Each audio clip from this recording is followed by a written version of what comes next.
La Biblia demuestra claramente que antes de la muerte de Cristo Jesús, las personas salían, su parte material salía, pero iba al lugar del seno de Abraham. Y eso está escrito en Génesis 35, 18, en donde está hablando de la muerte de Raquel cuando estaba engendrando a Benjamín. En el momento de su muerte, la Biblia dice que el alma se le salió del cuerpo. Entonces queda claro que en la muerte hay una separación. A propósito, la palabra muerte viene del griego thanatos, que significa separación. Entonces, en la muerte hay la separación del alma, de la parte inmaterial del ser humano con el cuerpo. En Primera de Reyes 17, versos 21 y 22, había muerto el hijo de la viuda de Sarepta. Y en eso, Elías fue al niño y estuvo sobre el niño, pero él sabía lo que pasaba con una persona al momento de su muerte. Y él oró a Dios y le dijo: Señor, te ruego que el alma del niño regrese al cuerpo. Porque él entendía y sabía que el alma del niño salía del cuerpo. En Santiago 2, último versículo, también la Biblia dice que el cuerpo sin espíritu está muerto. Entonces, antes de la muerte de Cristo, nadie iba al cielo. Juan 3:13, nadie subió al cielo, sino el Hijo del Hombre que descendió del cielo. Entonces, esas almas salían del cuerpo, sí. ¿Y a dónde iban? Al lugar llamado seno de Abraham, que usted dijo en Lucas 16, verso 22 en adelante. Ahora, muchos tratan de decir que el infierno o el sepulcro son sinónimos, que son la misma cosa. Pero eso no es cierto, porque la palabra infierno en griego es la palabra Hades y en hebreo es Seol, la palabra infierno. La palabra sepulcro en el idioma griego recibe la palabra meneimenion, y en el idioma hebreo recibe la palabra kevera. Entonces, desde la etimología de las palabras, ya son dos cosas diferentes. Tanto infierno como sepulcro, no son lo mismo. Otra diferencia que existe entre sepulcro y infierno es que sepulcro siempre está relacionado con la parte material del cuerpo, o sea, la parte física. Yendo a ese lugar. Y cuando la Biblia habla de Hades y Seol, siempre se relaciona con la parte inmaterial yendo a ese lugar.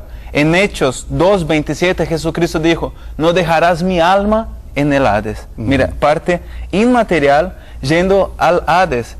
Ahora, la tercera diferencia que existe entre sepulcro y infierno es que las palabras menemenion en griego, que sería para sepulcro, y kever o kevera, que sería en hebreo para sepulcro también, son palabras que aceptan plural. Y la palabra Hades o Seol son palabras que no aceptan plural.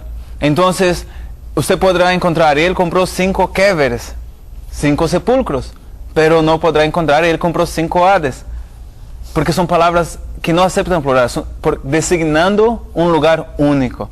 Esa es la diferencia que existe porque muchas personas diciendo que no existe vida después de la muerte, que es cuando la Biblia habla que fue al infierno, que fue al sepulcro, que es lo mismo, pero no es lo mismo. Jesucristo dijo que hay un infierno. Jesucristo dijo que hay vida después de la muerte. Y en 1 Timoteo capítulo 1, verso 10, dice la Biblia que Jesucristo sacó a la luz a la vida y a la inmortalidad por el Evangelio. Entonces, esta inmortalidad, la vida después de la muerte, fue sacada a luz completamente por el Evangelio. Cuando Salomón dijo que el que muere ya no sabe de nada, que está inconsciente, es que él no tenía el Evangelio, él no tenía la claridad total de lo que pasaba con una persona después de la muerte. Pero Jesucristo ahora, por el Evangelio, saca a la luz eso con respecto a vida después de la muerte. Tremendo. Ahora, después del Evangelio, porque estamos hablando de lo que había antes de que Jesucristo ascendiera al cielo. Así es. ¿Qué sucedió después de que Cristo ascendió al cielo? ¿Cuáles son los lugares que hay ahora? Bueno, la Biblia dice en Efesios capítulo 4, verso 8 y 9, que al momento de su muerte, el Señor Jesús descendió a las partes más profundas de la tierra. Y de ahí, como sabemos que estaba en Lucas 16, él dio la explicación del seno de Abraham, del Hades. El seno de Abraham se ubicaba en un lugar un poco más alto que el Hades, porque la Biblia dice que el rico, estando allá en el Hades, alzó sus ojos y vio de lejos a Lázaro. Entonces estaba un poco más alto. alzando sus ojos. Jesucristo desciende a esas partes más bajas de la tierra. Ahora, cuando sale el alma del cuerpo, ¿a dónde va? Y Jesucristo las va allá, lleva a los cautivos ahora, del seno de Abraham. Sí, lleva a los cautivos del seno de Abraham al tercer cielo. Y a partir de ahí es interesante notar que en la Biblia uno no encuentra en ninguna parte después de la resurrección de Jesucristo personas que son salvas yendo al seno de Abraham de nuevo.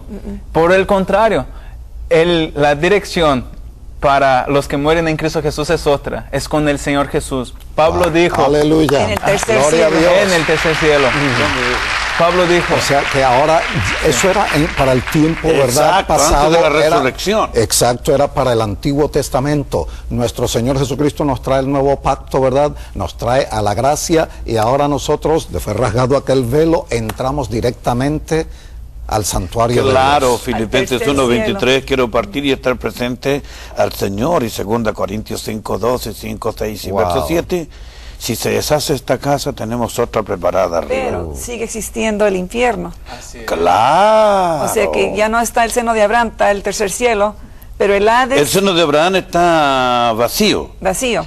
Yo creo que el diablo lo rentó porque como va tanto condenado no tiene dónde colocarlo. O sea. Ahora, pero el Hades existe todavía. sí, el Hades y el infierno son Es lo lo mismo. mismo. Claro. Es lo mismo. Y es un lugar horrible, un lugar que no recomendamos a nadie. Hay personas que no conocen la gravedad de ese lugar, que dicen, yo quiero ir al infierno después de morir porque allá voy a encontrar con mis amigos. Aleluya. Pero eso Yo es he una- oído eso, sí. Es una tontería porque, primero, en el infierno la persona no va a encontrar a sus amigos. No. Y segundo, la Biblia dice que este hombre que estaba en tormento, en Lucas 16, estaba en tal grado de tormento que él decía, te ruego que mande a que avisen a mis familiares para Que que no no vengan. O sea, él prefería quedar sin ver a sus familiares que verlos llegando a aquel lugar Yeah. de tormento juntamente con él, de tanto O sea, no sufrimiento. deseaba que sus familiares, sus seres queridos vinieran al mismo lugar que él estaba. Wow, tremendo. Y entonces estamos dando esta explicación porque últimamente Dios ha dado mucha revelación a muchas gentes de tener estas experiencias reales en sus vidas y han vivido para contarlo. Claro, fíjese y que- la Biblia lo está confirmando con lo que acabas de Si decir. usted va a la internet, por ejemplo, encuentra los gritos de las personas que están en el infierno, y los científicos hicieron un experimento. Ellos hicieron un pozo para analizar cómo es el centro de la Tierra mediante una especie de tomografía geográfica, y sintieron lamentos de personas que venían del centro de la Tierra. Eso está grabado, usted lo puede encontrar. Se dice que en Rusia parece En que Rusia, hicieron eso y exacto. metieron un micrófono. Claro, colocaron un micrófono de ultra sensibilidad para escuchar los sonidos y analizar los metales que la Tierra tiene, y sintieron los lamentos de las personas. ¿Alguna otra pregunta? Yo creo que tenemos, porque pastor. parece que el tiempo se ha ido. Creo que tenemos 2 minutos nada más. 2 minutos nada más para ¿Quieres decir algo despedirnos. Sí, nada en más que conclusión? Jesucristo habló con respecto al infierno. Si Él hubiese enseñado que no existiera infierno, ¿por qué Él entonces hubiera hablado de esta vida después de la muerte? Para confundirnos a nosotros. Entonces, existen personas que dicen que no hay infierno, pero Jesucristo dice que hay infierno. Uno de los dos está mintiendo. Jesucristo no es, porque Él dijo que Él es la verdad. Mire, qué lindo, he visto un joven aquí con una palabra de sabiduría hablando. Este joven está a su orden, pastores lo pueden invitar, él es un siervo de Dios, él puede ir a su iglesia, predicarle a su iglesia, a la juventud. Mi hermano Salas, su papá, que ahí viene, ¿verdad?, el fruto de su papá, es un hombre muy conocido también que da la palabra de Dios en una forma increíble. Ustedes le hacen preguntas, con mucho gusto él se las contesta, es algo interesantísimo. Me hubiera gustado tener más tiempo para seguir hablando sobre este tema tan interesante y otros temas que hay, y seguramente que él hasta les puede recomendar algunos libros donde nosotros podamos encontrar respuestas a muchas preguntas. Les bendiga, el Señor les guarde.